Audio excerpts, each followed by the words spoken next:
Here we are for another round of the 70s versus the 90s. And not only is it Spy versus Spy, it's Redford versus Redford, as I put Sydney Pollack's 3 Days of the Condor against Tony Scott's Spy Game.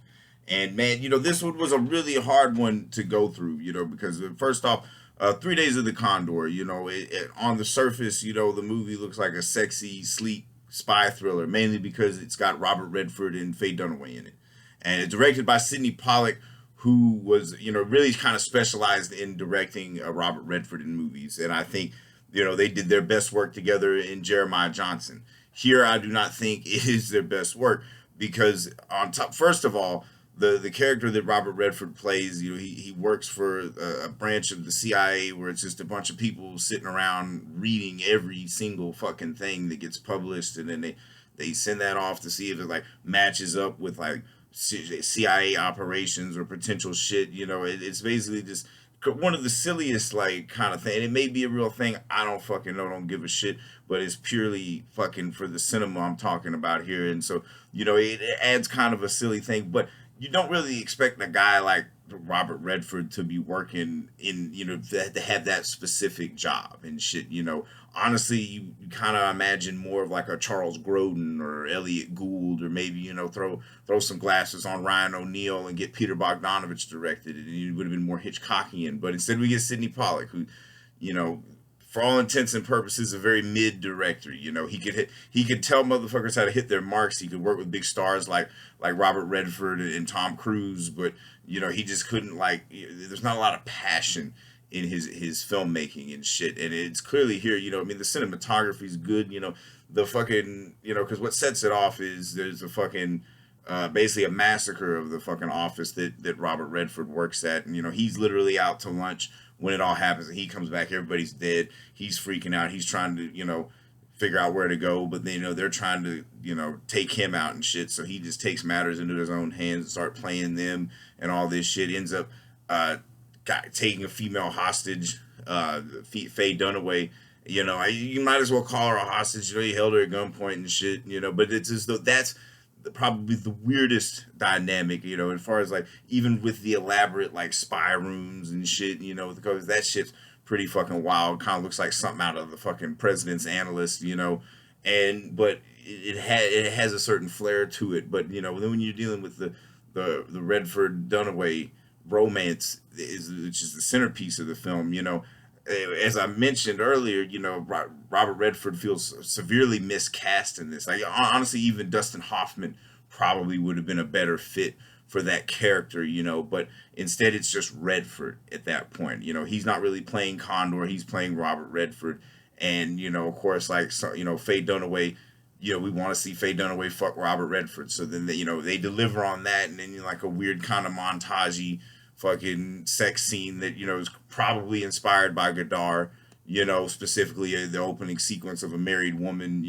So there's like a lot of like kind of fucking European flares thrown on it. Of course, Max von Sydow is the assassin for hire and shit. And Redford does a really good job of outsmarting these motherfuckers. It's just that and of course, once he finally fucks Faye Dunaway, then all of a sudden, all you need is that magical Redford cock, and all the women will work for you, do whatever they want. She helps him out, and he's playing them all and shit, and and then right at the moment when you think like Max von Sydow's gonna kill him, mind you, spoilers, watch these movies before you watch these videos, or if you don't give a shit and you just like hearing me talk, don't worry about it. But you think he's gonna kill him, but it's like a sign of respect for him, because it's like the whole conspiracy is like some motherfucker, they're all playing games and shit, statistical analysis type bullshit, a whole lot of fucking like jargon that I don't fucking know or care about. Nobody really does, because you want to see a badass little spy thriller, and it does deliver some good set pieces and shit. But the movie overall is like, especially that ending and shit too, because there's two ways that movie could have ended. It would have been way better than what it did. Had just like because that's sequence of like mutual respect between Max von Sydow and Robert Redford in there, especially like just from Max von Sydow's standpoint. He's like, this was a formidable, for I've never met anybody that can outsmart me type shit. It's like, you may have a future here, but you don't have a future there. And and if they'd have left it ambiguous, like wherever he just dropped him, you don't see where he goes. would have been, because the 70s had a hard on for those fucking ambiguous endings. It's devastating. We can't do shit. The fucking Nixon years type shit. All that paranoia. Can't trust the government type shit. And I mean, it all goes hand in hand every decade, I suppose. But it was very prevalent in the 70s, and then but also too, you know, had he like killed like Cliff Robertson or some, or at least had a shoot, or had they killed him, had they killed Condor, that would have been way more intense than just him fucking sneaking around the little freeze frame, ripping off fucking the cop out ending of Butch Cassidy and the Sundance Kid. That's fucking bullshit. And so there's a million fucking ways that this movie had holes in probably, and also if it had a better director. Sydney Pollack is very mid. That's why we jump forward to Spy Game, which had a really great director, which is Tony Scott, who was one of the greatest action directors of all time. And with Spy Game, it has a little more depth than 3 Days of the Condor. And in this role, we see Robert Redford. He's retiring, and the movie takes place in 1991, and there's some fucking operation gone wrong that involves his protege, played by Brad Pitt, which is even more profound in and of itself, because Brad Pitt was essentially the Robert Redford of the 90s. And of course they had worked together on, A River Runs Through It. So, there's that kind of working relationship, and of course you can kind of see the respect thing. But what's beautiful about Spy Game is, like, because now Brad Pitt's in this situation where he's going to be executed. He's been in prison for espionage. He's going to be executed by the Chinese government and shit. And it's up to Robert Redford to bring him back home. And through like the CIA probing of this motherfucker, we see the backstory of how these two came to meet, and how Robert Redford took Brad Pitt under his wing to be, a great fucking like agent and shit for the CIA and all this shit. And what develops is a very strong like father-son relationship. And there's that scene in the middle where he's like, if you get fucked up, I'm not gonna bail you out type shit. And then the whole movie is him bailing him out of this situation, because he knows that nobody else is gonna do it. But also at the same time, back to that father-son relationship. How many times you heard a father tell a fuck up son that shit and then still fucking bail him out? Does everything he can. And unlike 3 Days of the Condor, you get more of a catharsis and shit. There's more point to these characters. They're very superficial in Condor, especially like the Faye Dunaway, Robert Redford shit. Even like Cliff Robinson couldn't be more cardboard if you cut him out from a fucking box and shit. I mean, if John Houseman's the most interesting one in the movie, it's a fucking snooze fest and shit. But with Spy Game, even David Hemmings is badass in this fucking movie.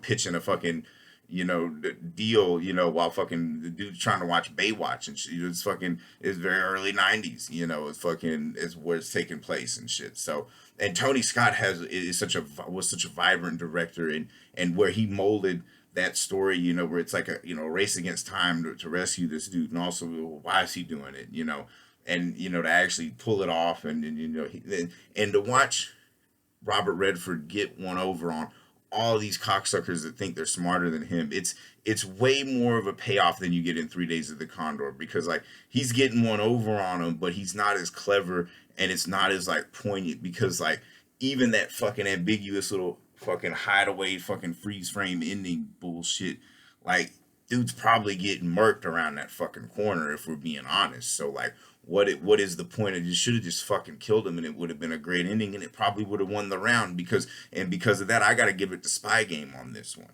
So if anybody's keeping score on that shit, the 90s just fucking tied it up again.